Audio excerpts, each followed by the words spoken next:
Hello guys, bersama saya lagi dalam Alright Nopal Channel. So hari ini sekali lagi ya kita mendengar amanat Datuk Seri Anwar Ibrahim, Perdana Menteri kita, bersama dengan warga Kementerian Kewangan. Jadi sahabat semua, ya apabila saya melihat amanat ya, Datuk Seri menyampaikan amanat ini, ya kelihatan jelas ya di riak mukanya itu ya memang kelihatan begitu kepenatan sebenarnya. Ya, kalau kita lihat perjalanan Datuk Seri tanpa henti, tanpa rehat, terbang ke Australia, balik Malaysia, lepas itu terbang ke Jerman. Ya, kita nampak betapa penatnya, tapi komitmen ya apa yang dilakukan oleh Datuk Seri Anwar Ibrahim hari ini adalah demi untuk negara kita. Tapi yang malangnya sahabat-sahabat semua, pembangkang walauntit lebay-lebay hari ini seringkali menyerang pribadi ya Perdana Menteri kita hari ini. Yang terbaru ya perkara kecil seperti songkok apabila Datuk Seri on the way balik ke Malaysia membaca sebuah pembacaan buku, semua itu yang mereka serang sahabat-sahabat semua. Adakah hal itu berkaitan dengan hal rakyat? Tidak, sahabat-sahabat semua. Adakah hal itu berkaitan dengan Palestin? Tidak, sahabat semua. Tapi inilah pembangkang walaun-walauntit yang begitu cemburu dengan Perdana Menteri kita. Antara satu perkara yang berlaku yang saya lihat memberi makna yang paling besar dalam negara kita maupun dunia luar adalah apabila Datuk Seri memberikan ucapannya di Jerman bersama dengan rakan sejawatnya. Yang kita ketahui bahawa rakan sejawat Jerman ini adalah menyokong kepada Israel, sahabat semua. Tapi dengan keras Datuk Seri memberikan pandangan beliau, saya tampak berselindung mendapat pujian daripada pelbagai pihak di seluruh dunia. Dan kerana ucapan Datuk Seri itu juga, apa yang berlaku, Jerman telah pun membuat satu penghantaran bekalan kepada rakyat di Palestin. Begitu besar impak sahabat-sahabat semua yang dibuat oleh Perdana Menteri kita. Alright, so habis sedikit apa yang saya katakan di sini. Mari kita lihat ya apa yang dikatakan oleh Perdana Menteri kita, Datuk Seri Anwar Ibrahim, dalam ucapan ataupun ketika memberikan amanat ya di dalam Kementerian Kewangan. Jadi tanpa buang masa, mari kita tonton. Assalamualaikum warahmatullahi wabarakatuh dan salam sejahtera. Alhamdulillah thumma alhamdulillah wa ma taufiqi wa i'tisami illa billah. Alhamdulillahil khail ya ayyuhallazina amanu kutiba alaikumus siyam kama kutiba alal ladzina min qablikum la'allakum tattaqun.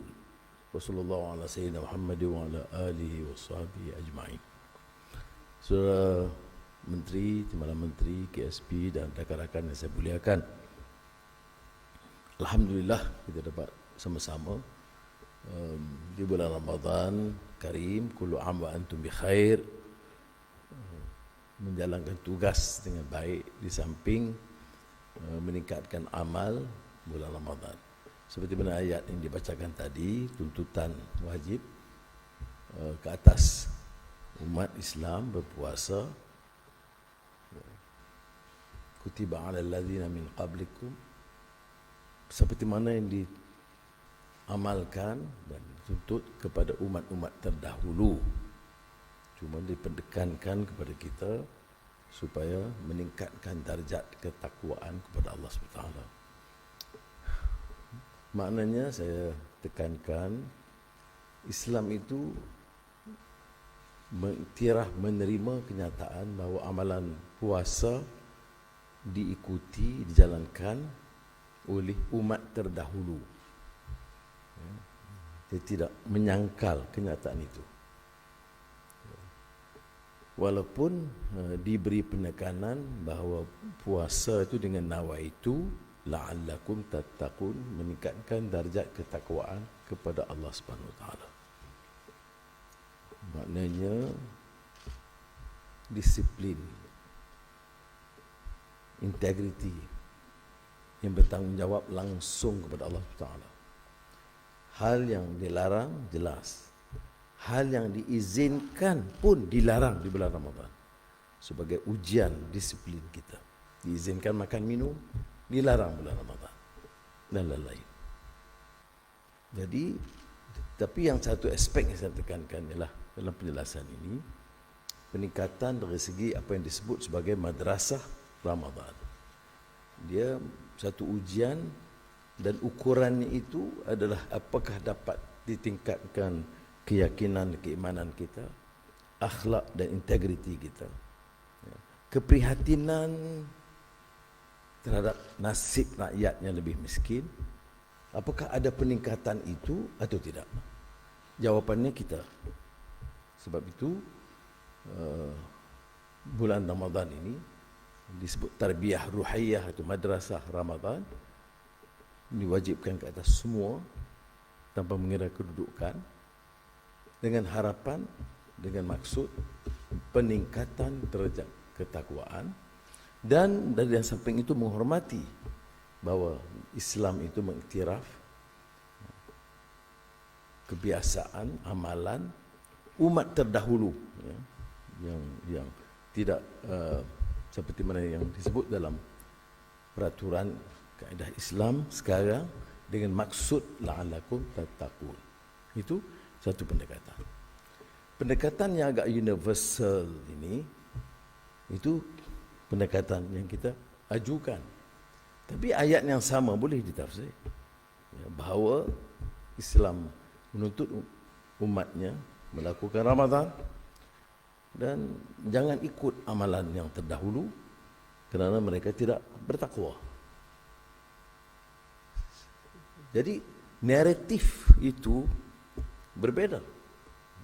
Adakah dalam masyarakat kita, untuk orang Islam dan bukan Islam, kita nak bagi pendekatan yang lunak supaya tidak menimbulkan kebencian dan di kalangan umat dan di kalangan bukan Islam, ataupun kita gunakan ayat dalam Ramadan itu untuk meningkatkan rasa benci atau adu domba. Saya memilih kupasan ulama-ulama yang tersohor yang melihat kepada kekuatan. Di antara lain saya pernah sebut dulu tentang kupasan Muhammad Hamidullah, seorang alim sarjana terkenal yang mengupas tentang why fast ini dengan menyatakan bahawa amalan yang dahulu, maknanya amalan puasa itu suatu yang sangat baik untuk umat manusia, sama ada di kalangan Kristian atau Yahudi atau agama-agama lain. Saya kadang-kadang kupas ini, kalau nanti mana ustaz, ketuk guru dia ambil out of context, dia bedal saya setengah mati. Sebab itu kalau dia nak ulas, dengar sepenuhnya. Saya tidak pernah kata bahawa amalan Ramadan ini sama dengan puasa lain. Karena kita diakhiri dengan la'allakum tattaqun. Tapi pengiktirafan amalan ini kepada umat terdahulu itu di dalam Al-Quran. Kita boleh ambil pendekatan yang lebih lunak supaya orang lain merasakan, ya, iktiraf amalan kami puasa dulu, diiktiraf dahulu, ya. Ataupun kita boleh ambil untuk mengatakan bahawa ditolak semua amalan yang terdahulu. Itu sebab kita naratif itu penting. Dalam kegalauan pemikiran sekarang, jangan faham kegalauan, dalam kecamukan dan kekeliruan pemikiran sekarang, confusion, kegalau, itu penyelesaian itu dengan pendekatan, ya. Ini ada kaitan dengan apa yang saya nak sebut, yang dijawab dengan begitu baik oleh MK2 di Parlimen tentang hal-hal yang positif dalam ekonomi. Ya, sama juga pendekatan kita bagaimana. Kita mau ambil yang adu domba, memperlekeh semua khidmat yang baik orang lain, memutarbelit kenyataan, termasuk di bulan Ramadan ini, atau memilih untuk memilih pendekatan yang lunak, memberi nasihat dan teguran yang baik. Apa yang dilakukan oleh saudara, alhamdulillah telah membuahkan hasil. Ini bukan sahaja di Kementerian Kewangan, tapi semua KWSP, PNB, Khazanah keseluruhannya, termasuk Suruhanjaya Security, Bursa, tak sebut dengan kecil hati bang, Custom, LHDN,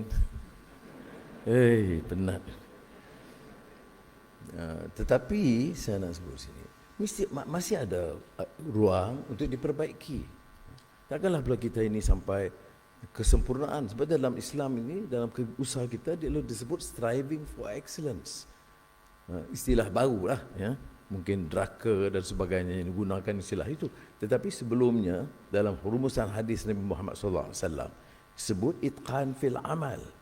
Maknanya di dalam amalan itu mesti excellent. Malah dalam hijratun Nabi Muhammad SAW dari Mekah ke Madinah itu, saya masih ingat almarhum Ismail Faruqi, seorang sarjana Muslim, dia kata itu dianggap daripada komuniti jahiliyah itu kepada komuniti, bukan saja komuniti Muslim, not just an ordinary community, tetapi an ecumenical community. Ecumenical community maknanya komuniti yang ada teras keyakinan, teras nilai, teras akhlak, idealism. Itu komuniti sebenarnya. Dan komuniti itu disebut par excellence, ya, yang menggerak untuk mencapai kecemerlangan. Itu komuniti. Jadi kalau kita ada semangat yang sedemikian, walaupun alhamdulillah baik, semua angka-angka dan data menunjukkan ada perubahan yang baik, dan kita harus terima alhamdulillah, tetapi kita tahu masih ada ruang untuk diperbaiki ketimbang kejayaan dalam beberapa bidang oleh masyarakat lain, negara lain, dan ini harus kita terima dengan baik. Salah seorang pujangga sastrawan Inggeris, George Bernard Shaw, okay, bila orang puji berlebihan, dia selalu sebut, oh, very good, very impressive. There's always room for improvement. Dan kadang room itu room kecil, kadang-kadang room itu room besar. Jadi cara polite mengatakan it's not good enough. There's room for improvement. Ada ruang, kamar, sebesar kamar untuk diperbaiki. Jadi saya nak gesa saudara, walaupun beberapa kenyataan angka-angka ni, data ini disebut oleh MK2 di Parlimen dan tak disambut langsung, terutama oleh ahli Parlimen Pembangkang. Macam taklah dia sebentar lalu je, tidak mengesankan, ya. Tapi kita tidak hairanlah, ya, tentang perkara itu. Cuma kita bertanggungjawab untuk menjelaskan. Saya baru ni balik dari Jerman, sambut puasa sehari lebih awal, ya. Itulah, puasa 30 hari, masalah ni sini. Jadi kan saya hari kena raya sehari sebelum.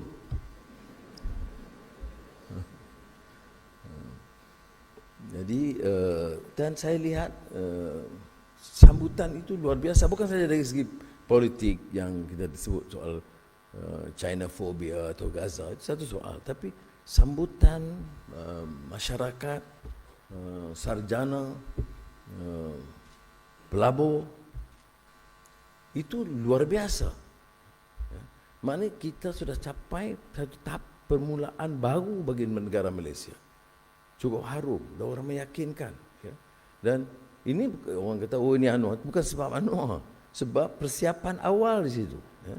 Rakan-rakan kita dari Kementerian Kewangan, dari MITI, dari Kementerian Luar, ya, dari agensi-agensi seperti MITI, Matrade, kemudian kalau beberapa tempat Suruhanjaya Security, Bursa. Jadi ada peranan itu, persiapkan, ya, sebagai satu pasukan. Dan ini mengharumkan nama dan memberi keyakinan baru. Sebab itu dalam umpamanya komputer chip ini, kita dah nampak sudah mahu diiktiraf sebagai hampir yang pertama, yang tarikan pelaburan pertama di Asia. Dan ini bukan hal yang mudah. Sebab itu saya kata negara ini harus aman, politik harus stabil, dan masyarakat, ya, baik pejabat awam, pimpinan politik, peniaga, pengurus harus jelas matlamat mereka, kerja mereka. Dasar harus jelas. Seperti saya kata, clarity in our economic policies. Itu akan membantu, Ustaz. Dan ini akan memberikan harapan baru. Saya lihat di situ, kerana Jerman ini seperti tahu kekuatan ekonomi mungkin ketiga paling besar di dunia. Dan sambutan kepada kita itu sebagai negara kecil sangat membanggakan. Dan saya sampaikan di sini, di antara lain sebabnya kerana jasa saudara berikan suatu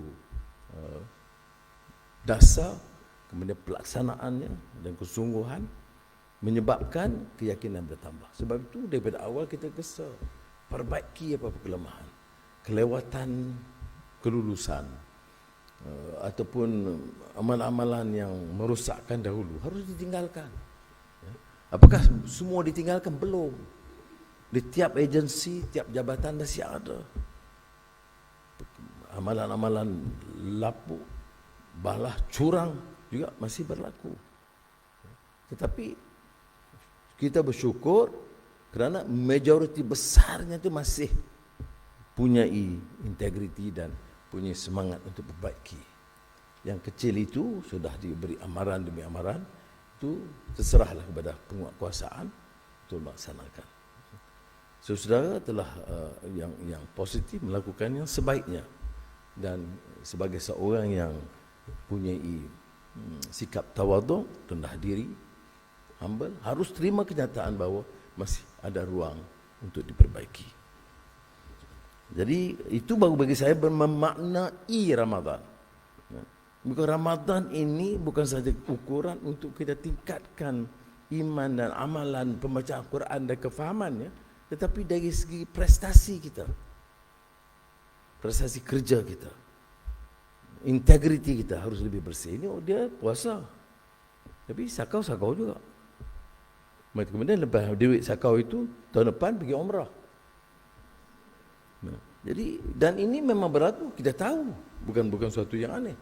Jadi dia tidak relate tentang amalan peningkatan dari segi kerohanian itu dengan kerja amal kita. Jadi mudah-mudahanlah peringatan kepada saya dan kita semua bahawa ada ruang untuk kita perbaiki, dan saya lebih yakin setelah setahun melihat dalam kerajaan, lebih bersetahun, dan saya lebih yakin melihat kadang-kadang kalau kita dalam negeri ini kita sibuk dengan sepak terjang politik dan simpang siur yang dan kerja-kerja dan fail-fail tak berkesudahan. Dan kadang bila keluar ini kita lihat daripada luar dan bicara dengan yang lain, sambutannya luar biasa. Kita tengok juga rekod.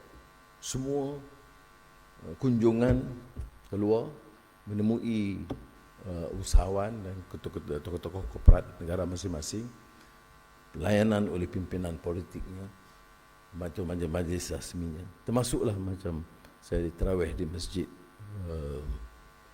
di Berlin, kemudian solat Jumaat di masjid Hamburg. Itu dari masyarakat Jerman dan masyarakat Muslimnya itu semuanya luar biasa.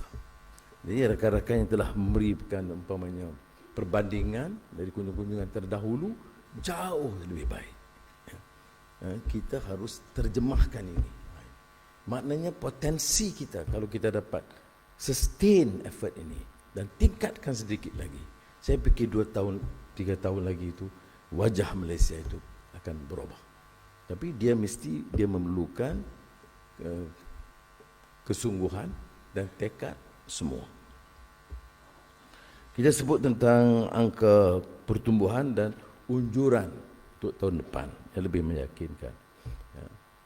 Untuk tahun depan kita jangka masih di sekitar 4-5%. Semua angka positif. Pengangguran Januari 2024 turun ke paras 3.3%.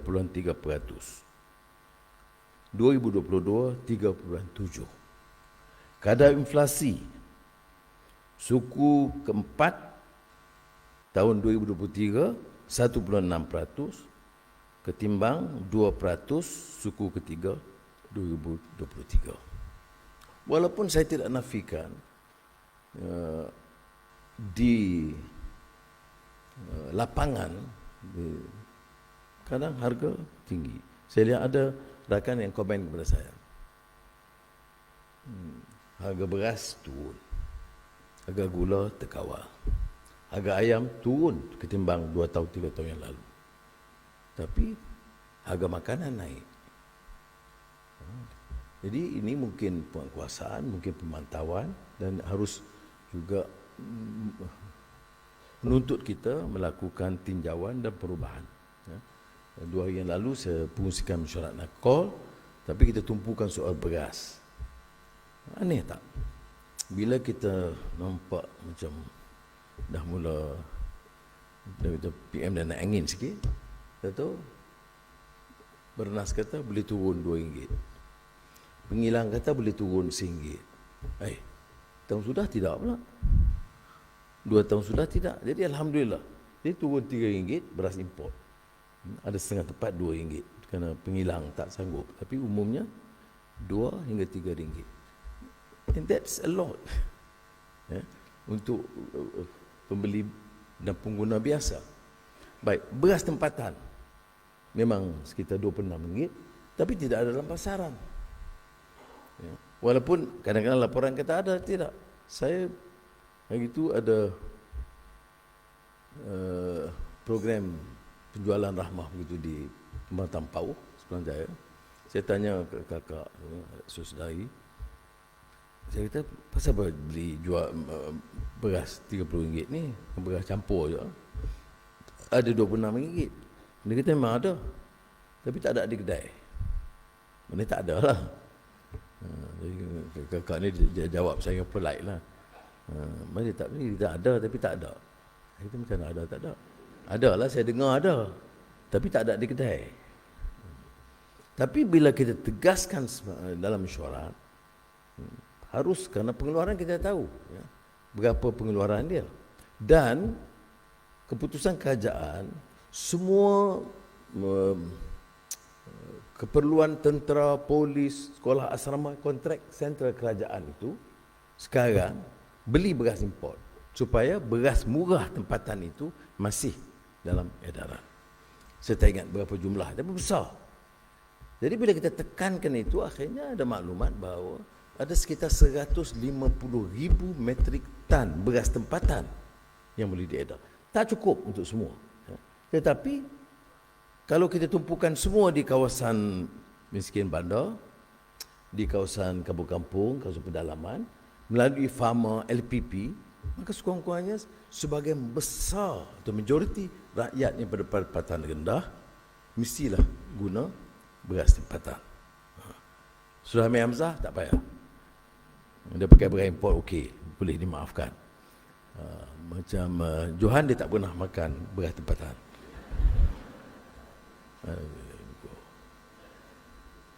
Baik. Jadi ini bagi contoh, maknanya tindakan itu mesti bukan sekadar laporan. Laporannya kalau nak beli beras murah ada beras tempatan RM26. Kalau tidak beras import dan memang dah turun RM3. Itu dasar. Tapi pelaksanaannya tidak dalam pasaran. Jadi sekarang ini dijual, diedar di farmer dan LPP supaya tidak ada kos penyewaan dan kos pengangkutan. Maka boleh kekalkan RM26. Tapi kenyataannya lah harga gula, harga minyak mentah, harga minyak, harga beras kita ini paling murah di Asia Tenggara. Ini tak ada beri pertengkaran. Ini masih kita pertahankan, ya. Paling murah. Jadi ada masalah juga kerana penyeludupan akan bertambah. Kita buat laporan baru ni dalam mesyuarat keselamatan, saya tak salah Pulau Sebatik, ya, 1/3 begitu rakyat Malaysia, 2/3 rakyat Indonesia. Tetapi keperluan minyak mentah, beras, gula, semuanya untuk satu pulau. Jadi kita subsidi 2/3 daripada penduduk Pulau Sebatik. Sebab tu saya kata penyasaran subsidi itu penting. Dan beberapa program dan prakasa baru, kaedah percukaian baru macam SST itu perlu, kerana dia tidak menekan yang di bawah, tapi dia akan memberikan keadilan supaya yang golongan yang maha kaya dan golongan bukan rakyat itu tidak mengambil faedah daripada subsidi. Mudah-mudahan kita berhasil ini itu. Ekspor, ya, Januari 2024 peningkatannya 8.7% selepas menguncup 10 bulan sebelumnya. Peningkatan yang membanggakan.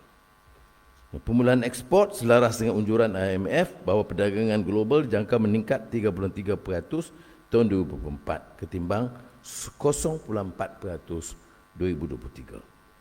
Indeks pengurus pembelian pembuatan S&P juga meningkat ke 49.5 mata pada Februari 2024, iaitu tertinggi sejak September 2022. Ini tanda awal pemulihan sektor pembuatan. Indeks pengeluaran perindustrian meningkat 4.3% Januari 2024 ketimbang pertumbuhan negatif 0.03% Disember 2023. Yang lain pelaburan negara umpamanya. Kita dah tahu, kita umumkan tahun 2023, pelaburan keseluruhannya, domestik dan asing, yang diluluskan ialah 329.5 bilion ringgit, iaitu pencapaian tertinggi dalam sejarah negara. Dan ini memang dari segi istilahnya menakjubkan lah. Dan ini bukan semata-mata kerana satu orang atau satu kementerian, ini kerana jaringan dan kerjasama semua pihak yang bertungkus lumus bekerja. Projek banyak. Ada orang kata baik, ini pengumuman. Bagaimana dengan kelulusan dan pelaksanaan projek? 74% projek perkilangan yang diluluskan dulu telah siap atau sedang dalam pelaksanaan. Nilai kerja pembinaan peringkat awal yang tinggi iaitu 31.5 bilion ringgit tahun 2023 ketimbang 26 bilion 2022. Maknanya peningkatan dari segi pembinaan yang membanggakan. 2024 setakat Mac tahun ini kita berjaya menarik potensi pelaburan asing 76.1 bilion. Ini termasuk kejayaan baru misi perdagangan kita ke Australia, Jerman dan Perancis oleh MITI. Jadi ada juga bangkitkan kebimbangan kerana kedekatan kita dengan China menyebabkan kita mengambil pendekatan yang lebih pragmatik. Negara China, negara jiran, kita tidak ada masalah politik ketenteraan dengan mereka. Ada beberapa masalah tuntutan di Laut Cina Selatan, tetapi tidak menunjuk ke arah ketegangan dan permusuhan. Kita telah berjaya dengan pelantar terbesar oleh Petronas jadi gali minyak di kawasan yang juga dipertikaikan. Tapi kita berjaya tanpa gangguan. Jadi ini kerana sikap kita berkawan dan diplomasi. Tapi tentunya katanya mungkin menimbulkan sedikit kesan negatif di Eropah dan di Amerika. Tapi setakat ini tidak ada. Walaupun sudah tahu sikap saya, pendirian saya macam soal Gaza ini agak tegas. Walaupun saya tidak memilih untuk buat begitu bila dengan Chancellor Jerman atau sebelum itu dengan depan Presiden Biden, depan dalam mesyuarat dengan dia, saya tidak bercadang. Tapi bila saya tengok kami tidak ada langsung ketegasan untuk menghentikan kekejaman, pembunuhan wanita, anak-anak dan orang ramai di Gaza, saya terpaksa menyuarakan. Di Jerman, walaupun Chancellor Olaf Scholz itu sangat baik hubungan dengan saya dan memberikan layanan yang sangat istimewa, ada perbincangan hati ke hati dalam banyak isu, maka saya memilih untuk hanya menyatakan sokongan kepada perjuangan rakyat Palestin dan terima kasih kepada Jerman kerana menuntut penghentian serta-merta serangan ke atas Gaza dan menambah penuntukan bantuan ke Gaza. Jadi kita setakat itu, kan kita tamu negara dan dia pun bercakap secara baik walaupun dia masih serang soal Oktober 7. Tapi bila diserang oleh wartawan Jerman dengan cara yang agak kasar, seolah-olah saya ini baik dengan Hamas, saya menutup kezaliman dan pembunuhan dan terorisme 7 Oktober, maka saya terpaksa jawab. Dan selepas itu media Jerman DW memberikan ruang yang tambahan walaupun soalan-soalannya provokatif. Dia tanya, maka serangan 7 Oktober bukan teroris? Maknanya Anwar setuju. Saya kata, sejak bila perjuangan rakyatnya tertindas dan yang terjajah dianggap teroris? Anggapan teroris itu hanya disebut oleh penjajah, bahawa kalau dulu Mat Kilau itu teroris di pihak penjajah, di pihak kita pejuang kebangsaan. Di Indonesia, daripada Pengarang Diponegoro sampailah pejuang-pejuang akhir, itu dianggap juga teroris. Tapi bagi kita pejuang kebangsaan atau pejuang kemerdekaan. Mandela di Afrika Selatan, sekarang dia katakan hero.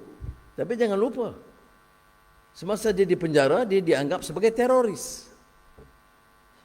Jadi saya jawab begitu. Jadi begitu juga Gaza. Negara kamu dijajah, ibu dan kakak kamu dibunuh, anak-anak kecil terkorban. Kemudian kamu ungkit hanya tentang serang balas dia. Kau tanya saya pilihan, jangan serang. Israel pun jangan serang, Hamas pun jangan serang. Tetapi Israel telah lakukan selama 60 tahun sejak Nakba. Kalau saya lihat DW itu bagusnya rencana, kalau tengok interview itu, kami yang tolong edak ni pada sebab awak adik tak dengar lagi. Sudah okay. Dia baik walaupun ofensif ya. Dia tanya, but Prime Minister, you seem to agree with the Hamas attack. You seem to be recognizing Hamas. Very provocative. Tapi bila saya jawab, dia kata, it began with Nakba in 1948, where 1 million Palestinians were vanished, chased out, and thousands killed. Kemudian dia stop, dia terangkan Nakba ini gini. I mean, you see, so sebab tu saya kata kita kena guna kesabaran dan kebijaksanaan. Jangan kita serang dia semua sebagai musuh. Kita bagi ruang, walaupun dia bertubi-tubi. Soal Hamas dengan 6 kali dia soalan.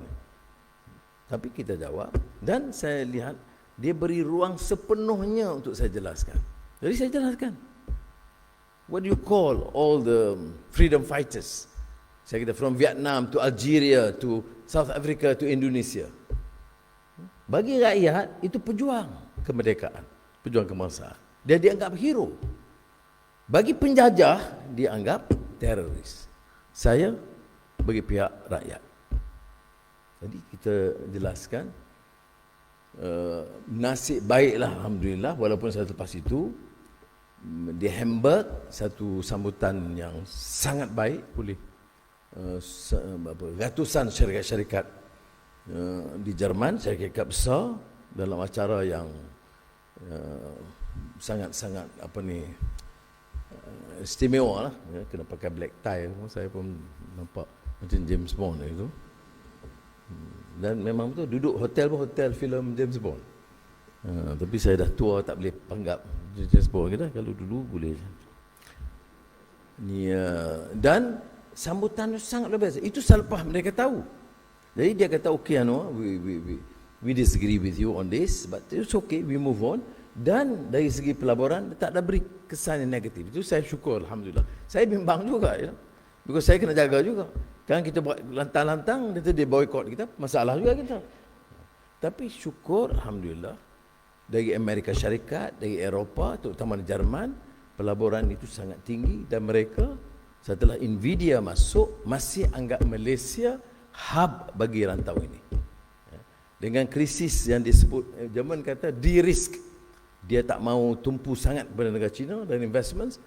Dia oleh itu dia berdagang dengan China, tapi dia nak pilih satu negara lain yang agak bebas yang boleh dimanfaatkan, dan mereka pilih Malaysia sebagai hub untuk pelaburan dan pertumbuhan. Jadi kita syukur, tanggungjawab kita adalah untuk memastikan kita dapat khidmat dengan baik, memenuhi ini. Ada sikit satu benda hal yang saya minta tadi, Johan sebut sebentar figure soal kritikan Menteri Besar Terengganu bahawa kita telah nafikan hak Terengganu. MK2 dah bagi penjelasan di Parlimen, tapi masih mereka menggunakan mantra zalim, tak bagi. Dulu saya pembangkang 10 tahun, tak ada peruntukan pun. Termasuk masa UMNO kemudian PAS bersatu perintah, saya tak dapat. Tapi masa itu tak zalim. Tapi sekarang zalim. Jadi hukum dan fatwa itu boleh berubah ikut politik, bukan ikut agama. Ya. Kalau zalim, zalimlah sekarang. Mana kamu dulu zalim. Kalau kita, saya dulu zalim, jadi saya tak mau Anwar sekarang zalim. Okeylah, saya terima. Kita boleh bincang. Kita, kami dulu adil walaupun tak bagi peruntukan kepada kamu, tapi kamu zalim sebab tak bagi peruntukan. Saya jawab, peruntukan kita tak pernah tahan. Kita boleh bagi, semalam saya jumpa ICU, dan saya nak kata pastikan peruntukan tiap kawasan, termasuk kawasan PAS atau bersatu, kita mesti berikan semua. Cuma kita tak bagi melalui ahli parlimen. Kita bagi kepada rakyat. Kita tumpu yang miskin. Kalau miskin Tegar, saya tak kira dia ahli parti mana, dia di kawasan mana. Kita bantu tanpa pilihan sama kaum atau agama atau kawasan atau parti. Baik. Jadi begitu juga tentang yang disebut Wang Ehsan untuk Terengganu. Terengganu jumlah yang miskin ramai. Maka kita beri peruntukan yang lebih langsung kepada rakyat miskin. Tidak melalui ahli parlimen. Kerana kita dulu diberikan kepada ahli parlimen sebahagiannya hanya setelah ada rundingan dengan kerajaan pada masa itu di bawah kerajaan Perdana Menteri Ismail Sabri. Masa itu baru ada. Sebelum itu tidak ada. Sudah tahu di Kementerian Kewangan. Masa itu KSP tak bagi peruntukan saya masa itu bertambah di Port Dickson. Ya gurau itu. Kita ni move on. Nak ungkit-ungkit lama buat apa? Bulan puasa pula tu. Jadi untuk 2023, berdasarkan hasil petroleum, wang Ehsan diberikan 786 juta ringgit. Okey, baik. Tetapi pemberian persekutuan kepada negeri Terengganu untuk 2022 399 juta. Untuk 2023 kita tambah. Maknanya semasa PAS bersatu dalam kerajaan dengan kita dalam kerajaan, peruntukan masa kita lebih daripada masa PAS bersatu. Zalim macam mana? Kita tambah jadi 413.64 juta. Dan ditambah untuk 2024 ada tambahan lagi. Jadi agihan peruntukan belanja pembangunan kita tingkatkan Terengganu. 2023 1.55 bilion. 2024 1.59 bilion. Saya berikan jawapan itu di parlimen sudah. Sebelumnya pun sebenarnya MK2 ulang lagi. Tapi dia kata zalim. Kita tidak ada peruntukan. Inilah kerana zalim menentang secara agama dan Islam, melarang begini, ini madani, ini bukan madanon apa macam-macam.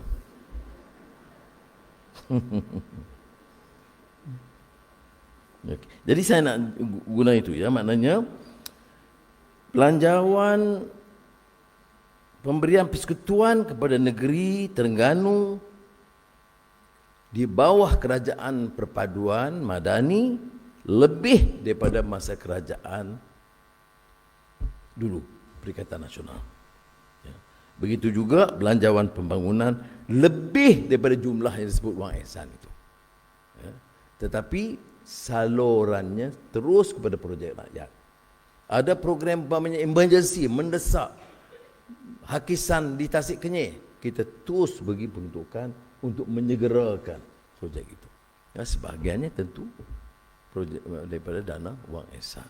Tapi untuk yang miskin, untuk projek-projek kecil untuk rakyat, kita manfaatkan dan kita tidak ambil wang itu untuk kementerian lain atau jabatan lain ataupun kerajaan negeri lain. Dana itu sepenuhnya untuk Negeri Terengganu atau Kelantan atau Sabah atau Sarawak. Terima kasih. Assalamualaikum warahmatullahi wabarakatuh.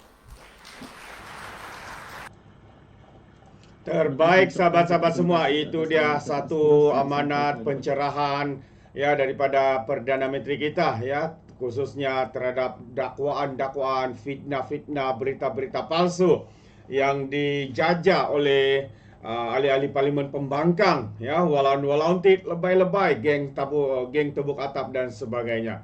Jadi kita mendengar ya, apa yang dikatakan berkaitan dengan peruntukan, kononnya negeri-negeri di bawah pentadbiran Parti PAS ini dizalimi, dikejami dan sebagainya. Itu cumalah persepsi yang cuba diwujudkan oleh pemimpin-pemimpin daripada Parti PAS, Parti Islam se-Malaysia. Mereka sebenarnya cuba mengelirukan rakyat dengan perkara sebenar ya. Bajet yang diberikan lebih besar ketika PAS dan Bersatu menjadi kerajaan kepada Kelantan, Terengganu, Kedah maupun Perlis, sahabat semua. Tapi apa yang mereka katakan adalah penipuan semata-mata. Kenapa mereka sanggup melakukan begini? Saya sendiri pun tidak ada jawapan. Ya, semua jawapan itu ada pada pemimpin-pemimpin daripada Parti PAS ini. Adakah kerana demi politik, demi kuasa? Tepuk dada, tanya selera. Alright, so sampai di sini saja. Terima kasih. Izinkan saya untuk mengundurkan diri. Sekiranya anda memberikan sebarang komen, anda boleh berikan di dalam ruangan komen. Jadi sehingga kita berjumpa lagi. Sekian. Bye-bye.